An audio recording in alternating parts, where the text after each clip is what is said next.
জীবনের পথ কখনো মসৃণ হয় না। কেউ সেই পথে বীরের মতো এগিয়ে যায়, আবার কেউ নিজের ভেতরের ভয় আর জড়তার শিকলে বন্দী হয়ে থমকে দাঁড়ায়। আত্মবিশ্বাস ছাড়া জীবন অনেকটা হাল ভাঙা নৌকার মতো, যা উত্তাল সমুদ্রে ভাসছে ঠিকই, কিন্তু তীরের দেখা পাওয়ার কোনো সম্ভাবনা তার নেই। লজ্জা আর ভয় এমন এক বিষাক্ত ব্যাধি, যা একজন মেধাবী মানুষকেও তিল তিল করে ধ্বংস করে দেয়। আজ আমরা এমন এক যুবকের গল্প শুনব, যে তার জীবনের অন্ধকারতম মুহূর্ত থেকে ফিরে এসে বিশ্বকে দেখিয়ে দিয়েছিল যে সাহস আর ইচ্ছা থাকলে যে কোনো পাথরকেও খোদাই করে নিজের নাম লেখা সম্ভব। এক ধূসর জনপদে এক মধ্যবিত্ত লবণ ব্যবসায়ী বাস করতেন। তার ছোট দোকানে লবণের বস্তার ভিড়ে কেটে যেত দিনের পর দিন। তার পরিবারে ছিল এক স্ত্রী এবং 2 পুত্র। বড় ছেলেটি জন্ম থেকেই ছিল একটু আলাদা। সে যখন কথা বলতো, মনে হতো প্রতিটি শব্দ যেন তার গলার কাছে এসে আটকে যাচ্ছে। তার এই অস্বাভাবিক লাজুকতা আর মানুষের সাথে মিশতে না পারার স্বভাব পাড়ার লোকেদের কাছে ছিল হাসির খোরাক।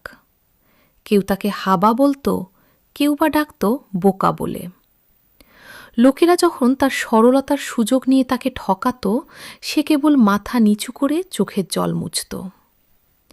তার বাবা ছিলেন ভীষণ পরিশ্রমী এবং রাগী মানুষ। তিনি যখন দেখতেন তার বড় ছেলেটি অন্যদের তুলনায় পিছিয়ে আছে, তখন তিনি স্নেহের বদলে শাসনের পথ বেছে নিতেন। সবার সামনে তাকে অপদার্থ বলে গালি দেওয়া ছিল তার প্রতিদিনের অভ্যাস।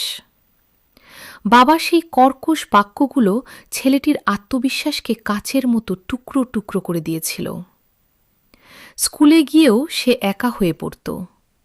পরীক্ষার খাতায় প্রশ্ন দেখে উত্তর জানা থাকলেও হাত কাঁপত তার।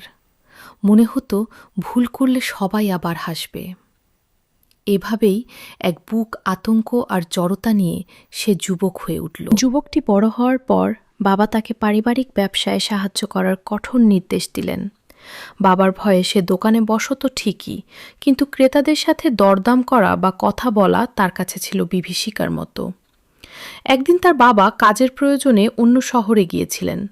দোকানে ছিল একা সেই যুবক। ঠিক সেই সময় একদল ধূর্ত ও প্রতারক ব্যবসায়ী দোকানে এসে হাজির হলো। তারা অত্যন্ত আত্মবিশ্বাসের সাথে মিথ্যা বলল যে তার বাবা শহর থেকে খবর পাঠিয়েছেন সব লবণের বস্তা তাদের ট্রাকে তুলে দিতে।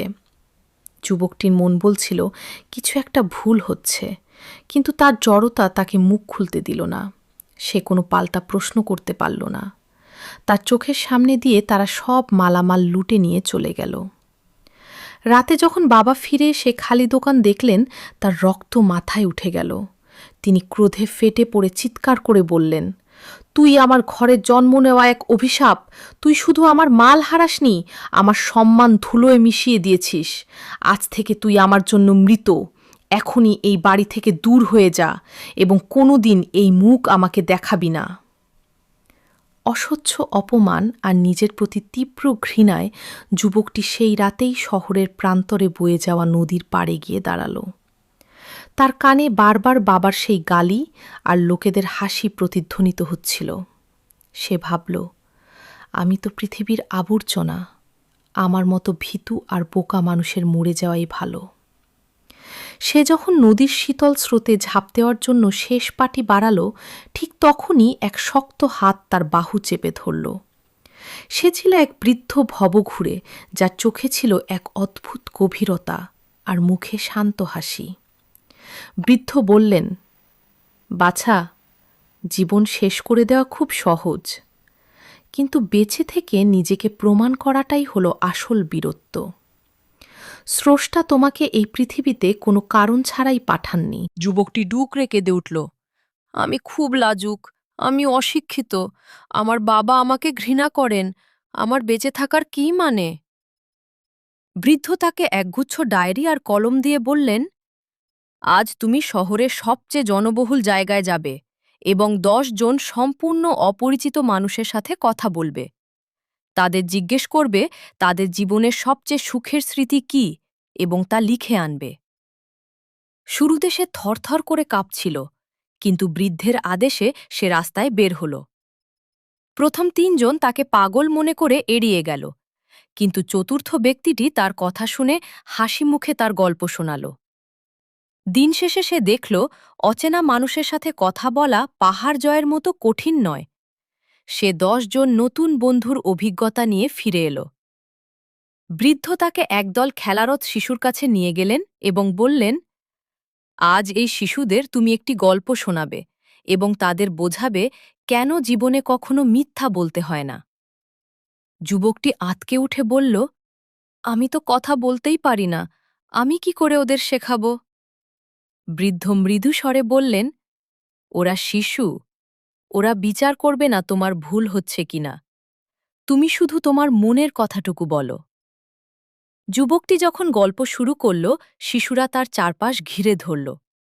সে অবাক হয়ে দেখল তার কথা শোনার জন্য মানুষ অপেক্ষা করছে। এই প্রথম তার মনে হল তার কণ্ঠেরও মূল্য আছে। বৃদ্ধ বললেন, আজকের পরীক্ষাটি সবচেয়ে কঠিন। তোমাকে তোমার বাবার কাছে যেতে হবে। তার কাছে ক্ষমা চাইতে হবে না, বরং সাহসের সাথে বলতে হবে যে তুমি কাজ করে লবণের দাম শোধ করে দেবে। যুবকটি ভয়ে কুঁকড়ে যাচ্ছিল, কিন্তু বৃদ্ধের অনুপ্রেরণায় সে বাড়ি গেল। বাবার সামনে দাঁড়িয়ে সে মাথা নিচু করল না, বরং চোখের দিকে তাকিয়ে শান্ত গলায় বলল, বাবা, আমি পালিয়ে যেতে আসিনি। আমি কাজ করব এবং আপনার লোকসান উসুল করে দেব। আমাকে ১ মাস সময় দিন। ছেলের চোখে এই নতুন তেজ দেখে বাবা বাকরুদ্ধ হয়ে গেলেন। ৩ দিন পর বৃদ্ধের কাছে ফিরে এসে যুবকটি বলল, আমি এখন আর ভয় পাই না, কিন্তু আমি জানতে চাই এই ৩ দিনে কি এমন জাদু আপনি করলেন? পরিশেষে পরের কয়েক বছরে সেই যুবক লবণের ব্যবসা থেকে শুরু করে বড় বড় বাণিজ্যে হাত দিল। আজ সে সেই শহরের সবচেয়ে সফল এবং শ্রদ্ধেয় ব্যক্তিত্ব। যে একসময় নিজের নাম বলতেও কাঁপত, আজ হাজার হাজার যুবক তার কথা শুনতে মঞ্চের সামনে ভিড় করে। গল্পের মূল শিক্ষা: আত্মবিশ্বাস কোনো জন্মগত সম্পদ নয়, এটি সময়ের সাথে, সংগ্রামের সাথে অর্জন করতে হয়। আপনার জড়তা, আপনার লজ্জা কেবল তখনই শেষ হবে যখন আপনি সচেতনভাবে সেগুলোকে আঘাত করবেন। ভয়কে ভয় নে বা পেয়ে তার মুখোমুখি দাঁড়ান। ছোট ছোট পদক্ষেপে নিজের কমফর্ট জোন থেকে বেরিয়ে আসুন। মনে রাখবেন, অন্ধকারের পরেই সূর্য ওঠে, আর ব্যর্থতার পরেই লুকিয়ে থাকে মহা সাফল্যের চাবিকাঠি। আপনার যদি এই গল্পটি ভালো লাগে, তবে আপনার জীবনের সেই বন্ধুটির সাথে শেয়ার করুন, যে হয়তো আজ কোনো ভয়ের কারণে থমকে আছে। নিজেকে বিশ্বাস করুন, আপনি পারেন আপনার পৃথিবী বদলে দিতে। ধন্যবাদ।